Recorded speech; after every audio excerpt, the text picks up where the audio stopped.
అందరికీ వందనాలు. బాగున్నారా? దేవునికి స్తోత్రం. కొరింథీయులకు రాసిన మొదటి పత్రిక 9వ అధ్యాయము 26వ వచనం చదువుకుందాం.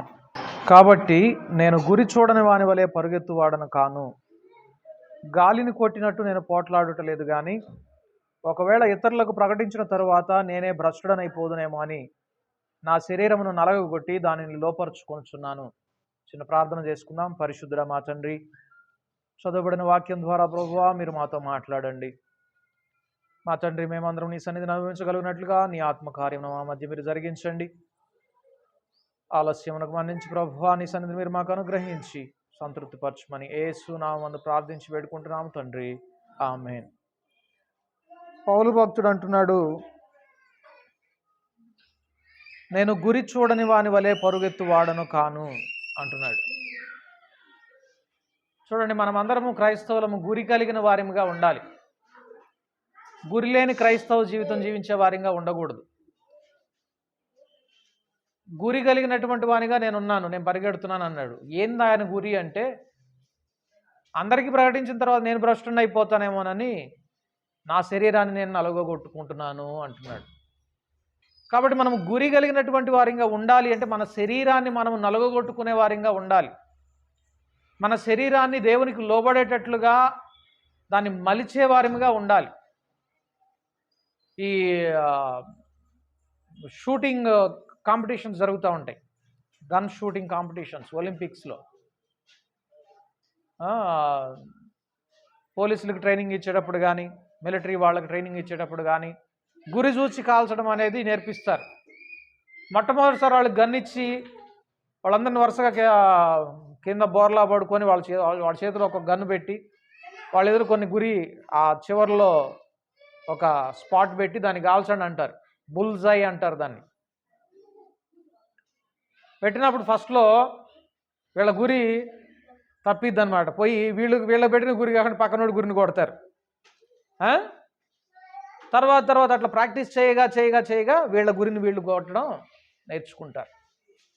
దేవుడు మనమందరం కూడా అనేక మందికి సువార్త ప్రకటించాలని చెప్పి దేవుడు మనం పిలిస్తే, అన్యజనుల్లోకి వెళ్ళి మీ హృదయాలను దేవుడికి సమర్పించండి, దేవుని వైపు తిప్పండి మీ హృదయాలని చెప్పని వాళ్ళ గురి కొట్టి మన గురిని మనం పోగొట్టుకున్న వాళ్ళలా తయారైపోతున్నాం.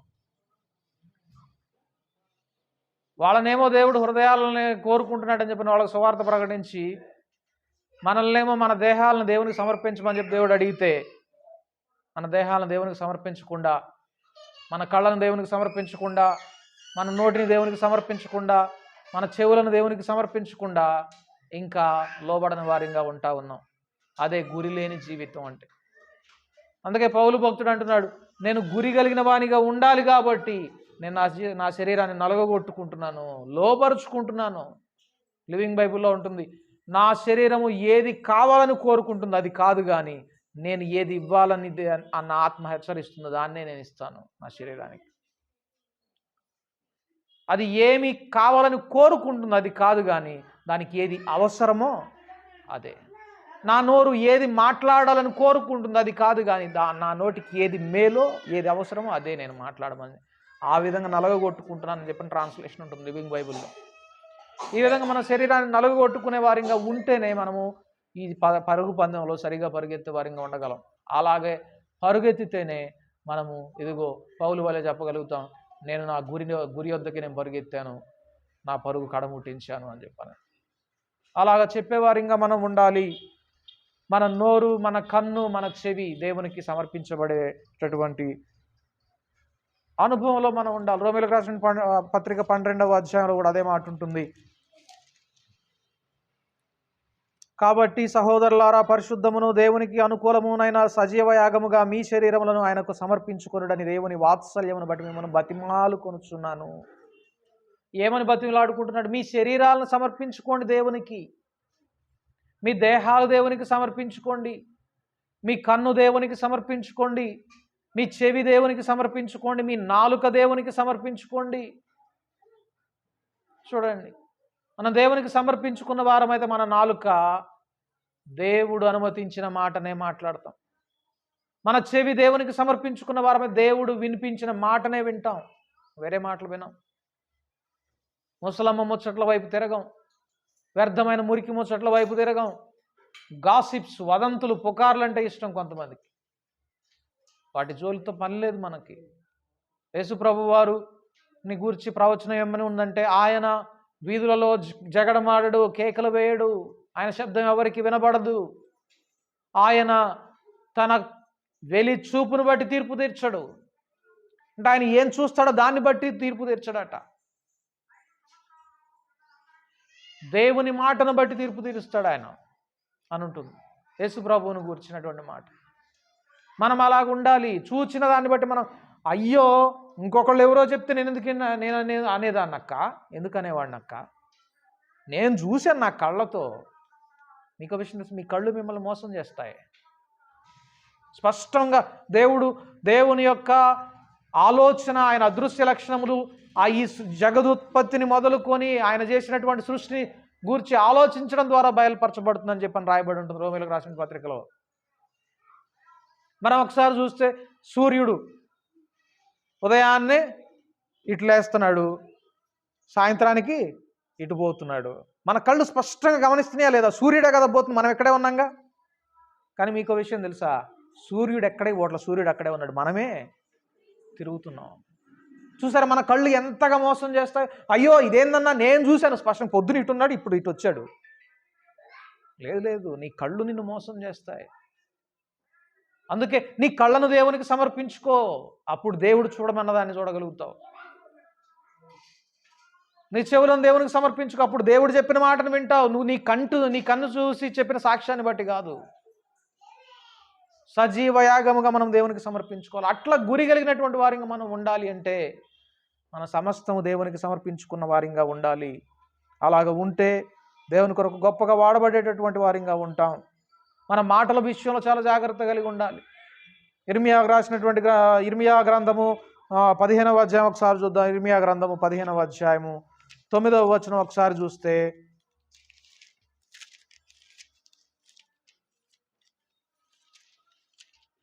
ఇర్మియా గ్రంథము 15వ అధ్యాయము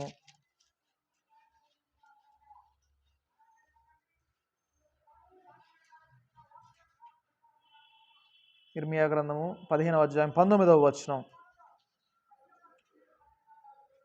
కాబట్టి యెహోవా ఇలాగు సెలవిచ్చెను, నీవు నా తట్టు తిరిగిన ఎడల నీవు నా సన్నిధిని నిలుచున్నట్లు నేను నిన్ను తిరిగి రప్పింతును. ఏవి నీచములో ఏవి ఘనములో నీవు గుర్తు పట్టిన ఎడల నీవు నా నోటి వలె ఉందువు. మనం ఎప్పుడు దేవుని నోరుగా ఉంటామంట. మనము మన మాట, మన ఆలోచనలోనికి మన హృదయం నిండిన దాన్ని బట్టి నోరు మాట్లాడుతుంది. మన నోటి దగ్గరకు ముందు మాట వచ్చే ముందు ఏది నింపబడుతుంది? హృదయం నింపబడుతుంది. అందుకని ఏం చేయమంటున్నాడు, నువ్వు నా తట్టు తిరుగు, ముందు నీ హృదయాన్ని నా తట్టు తిప్పు. నా తట్టు తిప్పితే నేను నీకేమి నేర్పిస్తానంటే, ఏవి నీచములో ఏవి ఘనములో గుర్తుపట్టే లక్షణాన్ని నేను నీకు ఇస్తాను. ఏవి పనికిమాలిన మాటలో, ఏవి ఉత్తమమైన మాటలో, ఏవి ఆశీర్వదించే మాటలో, ఏవి శాపగ్రస్తమైనటువంటి మాటలో నేను నీకు నేర్పిస్తాను. అలాగా కనుక నువ్వు నేర్చుకుంటే నువ్వు ఎట్లా ఉంటావు? ఇక దేవుని నోరుగా ఉంటావు, ఆయన నోరుగా మారిపోతావు. అమ్మో, అప్పుడు నువ్వు ఒక్క మాట మాట్లాడితే వెంటనే నిన్ను గూర్చిన సాక్ష్యం ఏమని వస్తుందంటే, అమ్మో నేను భయంకరమైన స్థితిలో ఉండినప్పుడు ఆ సహోదరుని కలిస్తే ఆ సహోదరు ఒక్క మాటతో నన్ను బలపరిచిందమ్మా, ఆ మాట నన్ను ఎంతగా హత్తుకున్నదో, ఆ మాట నన్ను ఎంత బలాన్ని ఇచ్చిందో దేవుని వెంబడించడానికనే సాక్ష్యాన్ని ఇస్తావు, పొందుకుంటావు అట్లాంటి సాక్ష్యాన్ని. దేవుని నోరుగా ఉంటే అనేక మందికి ఆశీర్వాదకరంగా మార్చబడతాం. చూడండి, మన దేహాలను దేవునికి సమర్పించుకోవాలి. దేవుడు కోరుకునే గురి అది. నేను గాలిని కొట్టినట్టు కొట్టట్లేదు, ఏదో గాలికి చేస్తున్న భక్తిలాగా కాదు నాది. నా శరీరాన్ని నలగొట్టుకుంటున్నాను, నా శరీరాన్ని లోబర్చుకుంటున్నాను దేవునికి లోబడేటట్లు. అలాగ ఉంటే దేవుని నోరుగా మారిపోతాం, దేవునికి సాధనాలుగా మారిపోతాం, దేవునికి ఉపయోగపడే గొప్ప సాధనాలుగా మారిపోతాం, దేవుని పనులకు ఉపయోగపడే వారిగా మారిపోతాం. ఒక్కొక్కరికి దేవుడు ఒక్కొక్క కృపావరాన్ని ఇస్తూ ఉంటాడు. అటు వారినిగా దేవుడు మనల్ని చేయనుగాక. ప్రార్థన చేసుకుందాం. పరిశుద్ధుడా మా తండ్రి, నీకు వందనాలు, స్తుతులు, స్తోత్రాలు మా ప్రభువా.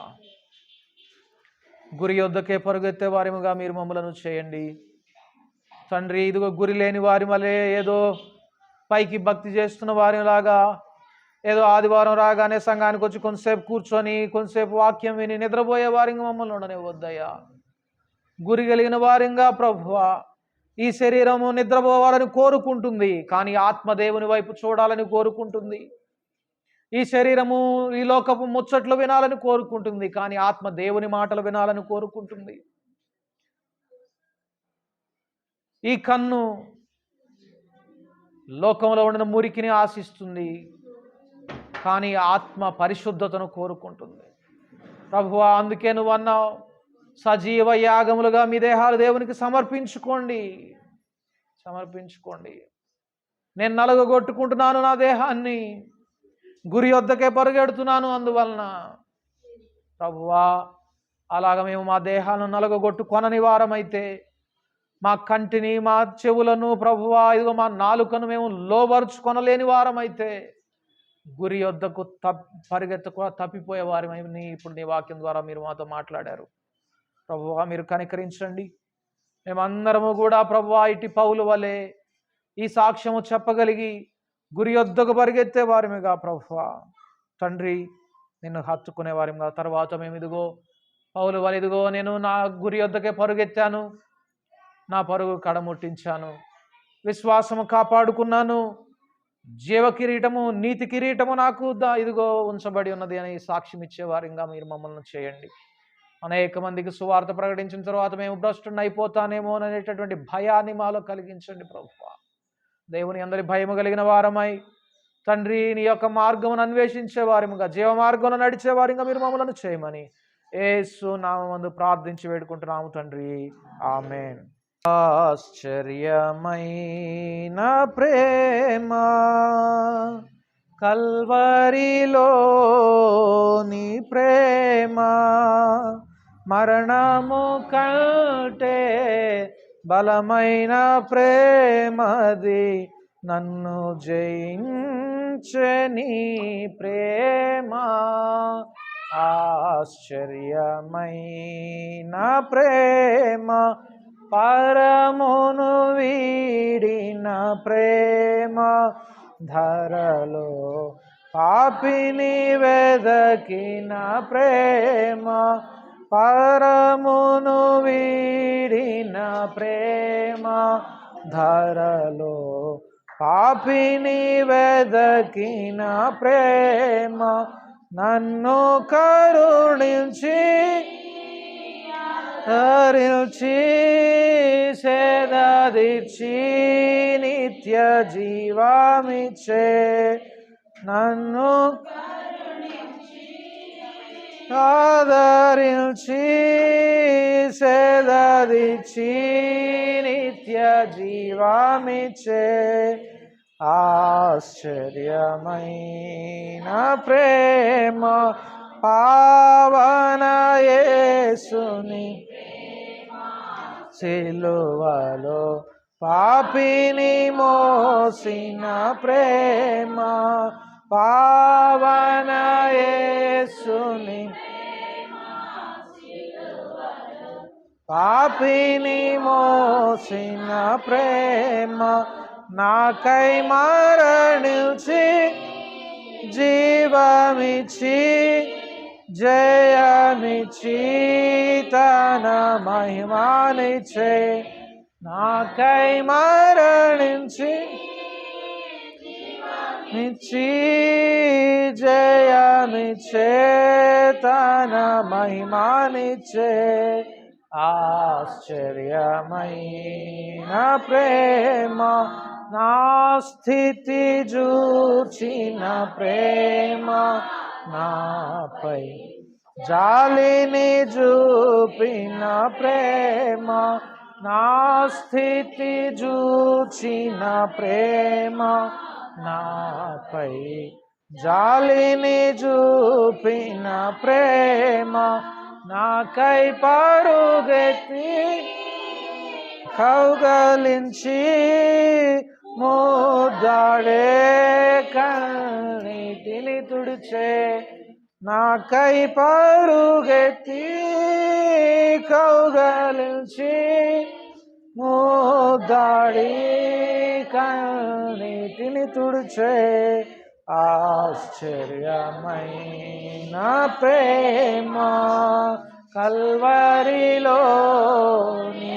ప్రేమ మరణము కంటే బలమైన ప్రేమది నన్ను జయించే నీ ప్రేమ